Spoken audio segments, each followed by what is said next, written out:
Vamos lá. Vamos retomar aqui o nosso slide. Bom, então, a grande maioria das bactérias, né, cerca de 80%, elas são nossas amigas. Aí eu trouxe alguns exemplos de bactérias que são parasitas aqui para vocês, né? A Leptospira interrogans, que é a causadora da leptospirose. A gente vai conversar a fundo sobre a leptospirose, né? O Mycoplasma pneumoniae, que é uma das bactérias que pode causar bronquite, né? Pneumonia, bronquite, né? A Vibrio cholerae, né? Que é a causadora da cólera, né? A Treponema pallidum, que causa sífilis, a Neisseria gonorreica, que causa gonorreia. Assim, as ISTs a gente não vai trabalhar nessa disciplina, a gente vai focar mais nas parasitárias de outros segmentos. Por quê? Porque a IST vocês veem em várias disciplinas aí ao longo do curso, então a gente vai focar, por exemplo, a cólera, né? A gente sabe que a cólera, trazendo como um exemplo aqui, ela é o quê? Ela iniciou ainda em 1961, né, a cólera, e foi uma grande pandemia, né, a sétima pandemia da cólera, quando ela chegou na América do Sul, ali pelo Peru, ainda em 91, né, e assim, encontrou ali, é uma bactéria que encontrou ali condições favoráveis, lembra que a gente falou com relação ao clima, à região geográfica, né, um dos fatores que são determinantes para os parasitas. Então, foi uma região que foi favorável ali para a disseminação da doença rapidamente. E aí, a partir ali da região do peruana, ela conseguiu chegar a quase todos os países do subcontinente, né, da região ali abaixo do Peru, né, do continente da América. E já no Brasil, os primeiros casos de cólera, eles foram detectados já em agosto desse mesmo ano de 1961, na região ali do Amazonas, e assim, já entre a fronteira o quê? Do Brasil, com o Peru, com a Colômbia, seguindo ali para uma rápida disseminação da doença, principalmente nos estados do Norte e do Nordeste, tá, pessoal? Então, assim, teve menores casos na região do Sudeste e Centro-Oeste, mas ela teve um pico, assim, da epidemia muito forte no nosso país em 93, quando então foram confirmados cerca de 60 mil casos e de 670 óbitos. Então, assim, foi considerado um pico de epidemia, assim, uma pandemia, na verdade, e um pico de epidemia no nosso país, tá, pessoal? E os estados que foram mais atingidos foram o Ceará e o Pernambuco. Já em 1999, teve um grande surto na região sul do Brasil, e ali, então, foi poupada pela epidemia, né? Cerca de 500 casos numa cidade do Paraná, chamada Paranaguá, e assim, relacionado também ao consumo de frutos do mar, né, que foi rapidamente ali controlada na região, né? Já no Nordeste, o número de casos ele se reduziu gradativamente, e em 2001 foram registrados os últimos casos dessa doença no país. Então, em 2004, em 2005, né, ocorreram aí pequenos surtos, né, de pequenas proporções, né, no município do interior do Pernambuco, mas é uma doença já considerada há muitos anos, né, que a gente não, graças a Deus, não fala na cólera. Em outubro de 2010, ela ressurgiu na região das Américas, minhas cachorras aqui, pessoal, desculpa, na região das Américas, produzindo uma importante epidemia ali na região do Haiti, e mesmo ali havendo sofrido terremotos, graves consequências ali na região. Então, apesar da redução progressiva na letalidade, na incidência da cólera, a transmissão ela ainda existe, né, em algumas regiões, do continente americano. E, pessoal, é uma questão de nessa situação aí do Haiti, foi uma questão mesmo de situação sanitária, de situação social, né? Essa reemergência, ela não produziu transmissão em outros países da região, graças a Deus, né? Só ali a proximidade ali da República Dominicana mesmo, que é vizinha ali ao Haiti.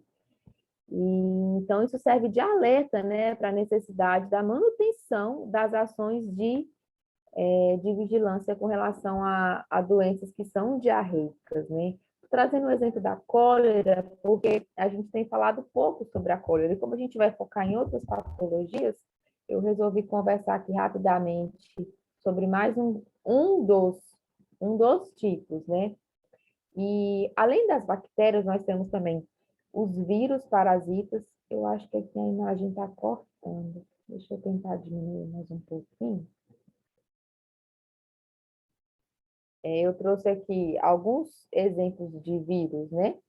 Causadores da gripe e o bonito, famoso da febre amarela, né? Quem nunca ouviu falar na febre amarela? A gente comentou, né, na sexta-feira, rapidamente, de alguns casos que surgiram no Rio de Janeiro, nos últimos anos aí, de macacos na região ali, infectados com, com vírus, né? A febre amarela, que é uma doença erradicada já, graças a Deus, do nosso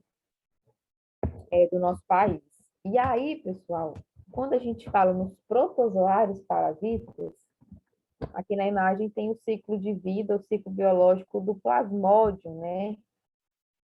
Um dos nossos inimigos aí, protozoários, que é o causador da malária, que a gente também vai estudar todo o ciclo, todas as etapas de tratamentos, enfim, da malária. Outro protozoário muito famoso é o Trypanosoma cruzi, que é responsável, né, causador pela doença de Chagas. E o Toxoplasma gondii, que também é responsável pela toxoplasmose, uma doença seríssima, tá, pessoal? Então, assim, eu comentei na última aula sobre o protozoa, né, que é o reino, hoje, na verdade, a gente citou novamente, que é o protozoa, o reino protozoa, sub-reino protozoa, né, dos protozoários, que é o que? Constituído por cerca de mais de 60 mil espécies conhecidas, dos quais 50% dessas espécies, pessoal, elas são fósseis, e o restante ainda delas, que vivem até hoje, né, são aproximadamente 10 mil espécies de parasitas, né, dos mais variados animais, e apenas algumas dezenas desses infectam o homem. Então, assim, a gente acha também que é um grande número, e aí a gente já vê um número bem reduzido. O sub-reino protozoa, ele está dividido em sete subclasses, desculpa, em 7 filos. Porém, só 4 desses que têm relação com a parasitologia humana, né, que fazem mal e desenvolvem aí doenças para o homem. Então, assim, outra questão interessante dos protozoários é que eles englobam todos os organismos protistas, eucariotas, eles também são unicelulares, eles apresentam diferentes formas, tá? Formatos, morfologias, tem processos de alimentação diferenciados também, de locomoção, de reprodução também, de excreção. E, assim, outra questão importante é que para cada função dos protozoários existe uma organela específica própria para desenvolver. Né? Lembra que a gente falou da célula eucariótica, né? Uma célula mais desenvolvida? Então, ele vai ter um núcleo bem definido, né? Com envelope nuclear, ele vai ter lisossomo, complexo de Golgi, todas as organelas ali, cada uma desenvolvendo sua função específica ali no seu funcionamento. Quanto à morfologia, né, ele pode ser em forma de trofozoito, ele pode ter uma forma mais ativa do protozoário, ele pode ser em forma de cisto, né, ou de oocisto, que são formas de resistência aí, né, onde o protozoário ele vai secretar uma parede resistente, que vai proteger ele, enquanto ele estiver ainda no meio impróprio, ou ainda em fase de latência, né, antes do seu desenvolvimento propriamente dito, e também a fase de gametas, a fase ali sexuada, que é a fase de reprodução desse protozoário, desse parasita.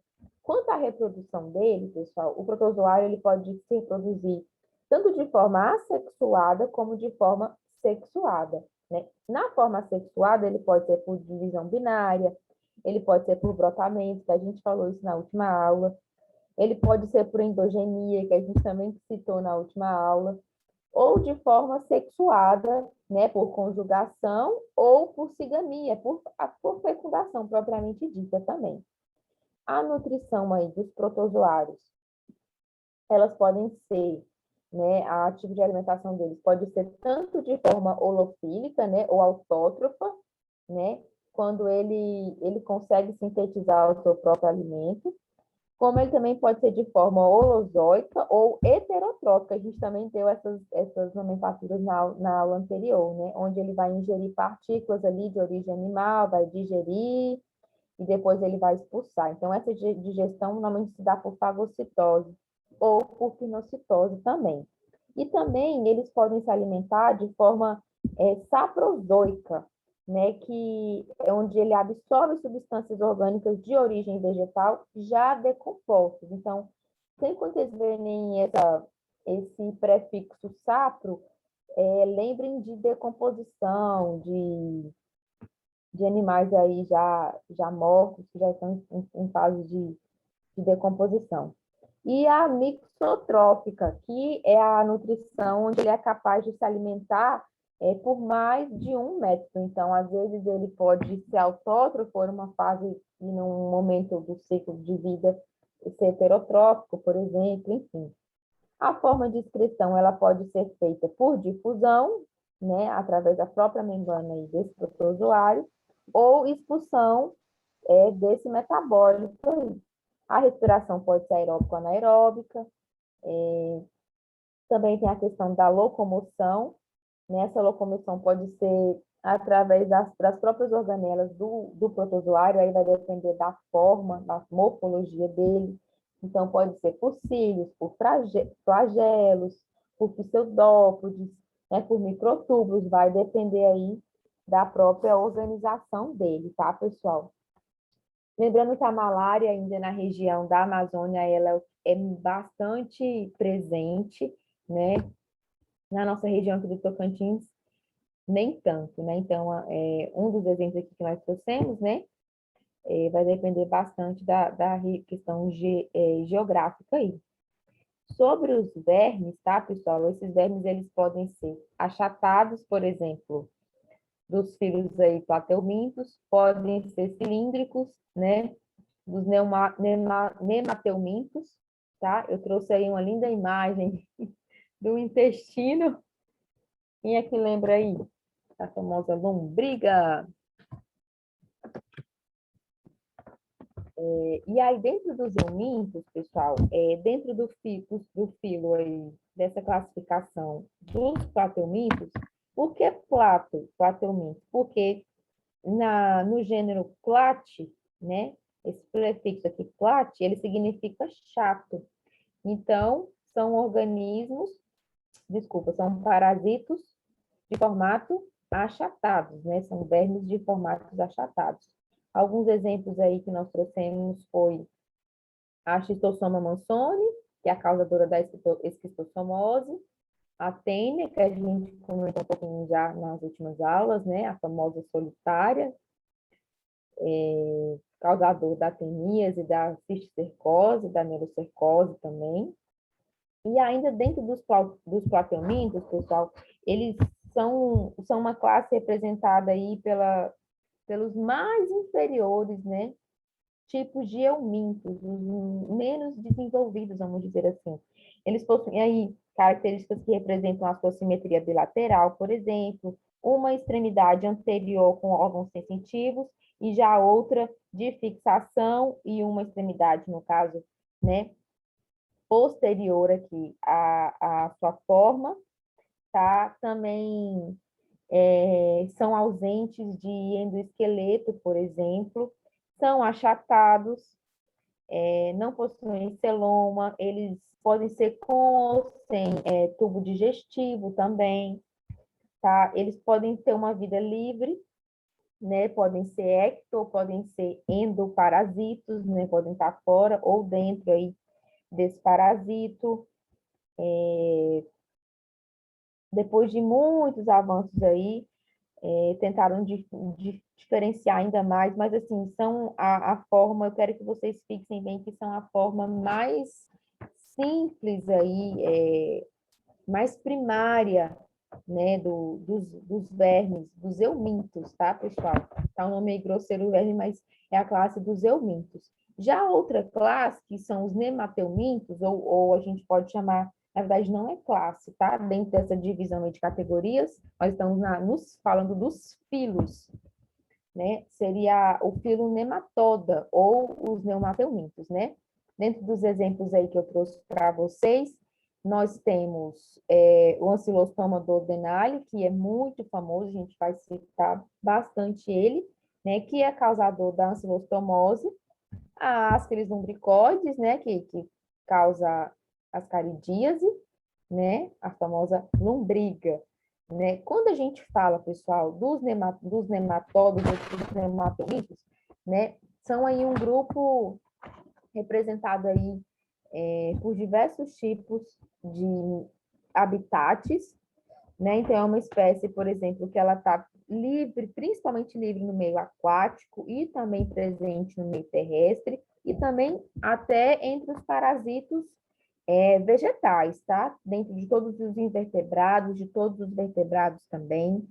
Então, a classe aí um pouco mais desenvolvida. São vermes com simetria bilateral, como na imagem aqui, tá? Que eu trouxe para vocês. Normalmente, eles têm 3 folhetos germinativos no seu desenvolvimento. Eles não possuem segmentação verdadeira, tá?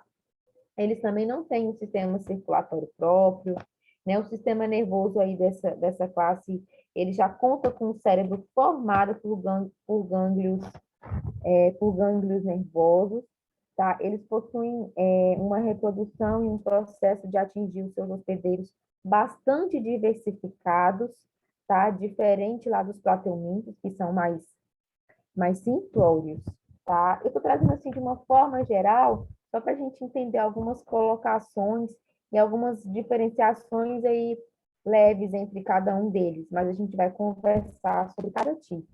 E ainda aqui nos vermes, a gente tem um terceiro filo, chamado acantocefala, tá, pessoal? Que são os eumintos endoparasitos, pseudocefalomados,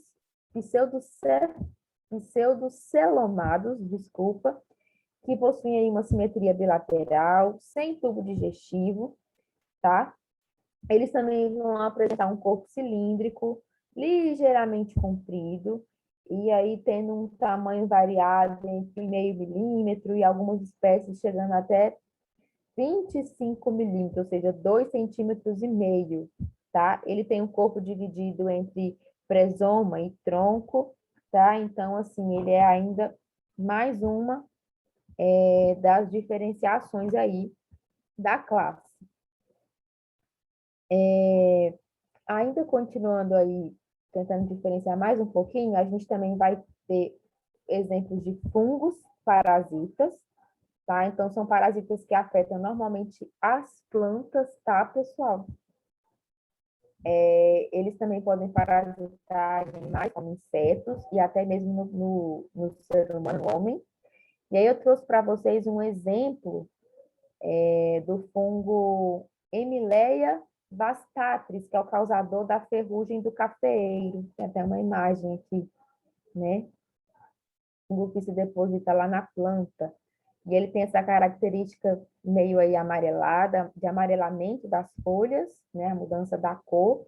E, posteriormente, o apodrecimento das folhas aí desse vegetal, tá?